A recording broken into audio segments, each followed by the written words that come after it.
Disaster হয়েছে বিগত সরকার অনেক ঘটনা, ওগুলো লম্বা আলোচনা আমরা নাই যাই, আমরা পজিটিভটার মধ্যেই থাকি। কয়েকদিন আগে আমাদের মাননীয় প্রধানমন্ত্রী শুনেছেন বলেছেন যে আমার এখনো এক্সরে করলে একটা হাড় বাঁকা পাওয়া যাবে। এখন আমি যদি আজকে থেকে প্রতিহিংসার রাজনীতিতে নেমে যাই তাহলে হাড়টাকে সোজা হবে? তার থেকে আমি গঠনমূলকে যাই, যার বিচার হওয়ার তো হবে, আমরা সেটাকেও ছেড়ে দিব না, একচুল ছাড় দিব না, কিন্তু আমরা আলোচনার মধ্যে। সেদিন একটা মানে আপনার সোশ্যাল মিডিয়াতে একটা টকশোতে কথা ছিল যে মাননীয় প্রধানমন্ত্রী সংসদের ভেতরে বিরোধী দলকে নিয়ে এত কথা বলেন না করবে বিধায় তাদের দায়িত্ব অত্যন্ত গুরুত্ব দায়িত্ব, এবং শিক্ষা জাতির মেরুদণ্ড, এবং এই মেরুদণ্ড করার কারিগর হচ্ছে শিক্ষক।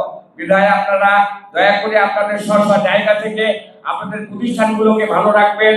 আমরা আমাদের জায়গা থেকে সর্বোচ্চ পর্যায়ে থেকে আমরা চেষ্টা করব যাতে করে আপনারা ভালো থাকেন এবং শিক্ষা যাতে করে আরো বিস্তার ঘটাতে পারেন, এবং শিক্ষাকে আলোকিত করে আপনাদের দাবিগুলোকে আমরা এই সরকারের মাধ্যমে ইনশাআল্লাহ অল্প সময়ের মধ্যেই পূরণ করতে সক্ষম হব এই আশা।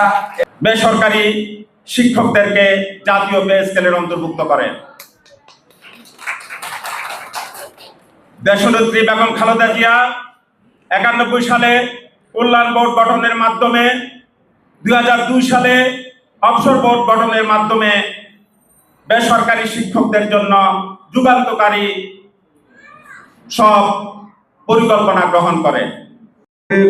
মাননীয় শিক্ষামন্ত্রী মহোদয় উনিও কিন্তু শিক্ষক নেতৃবৃন্দকে বলেছিলেন, কিছু প্রশ্ন করেছিলেন, সেটা আমরা জানি।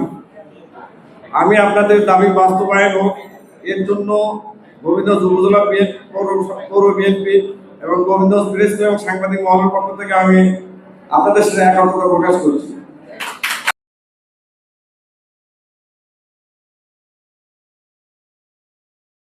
আমাদের আসলে এখন একটা আমরা সংবর্ধনা অনুষ্ঠান, আসলে আমরা কৃষ্ণ বাংলাকে শিক্ষা বান্ধব, যিনি তার জীবনের আরো অনেক ভালো ভালো পর্যায়ে বাংলাদেশ বেসরকারি শিক্ষক কর্মচারী ফ্রম বগুড়া জেলা শাখা মোহাম্মদ ফেরদৌস আলম।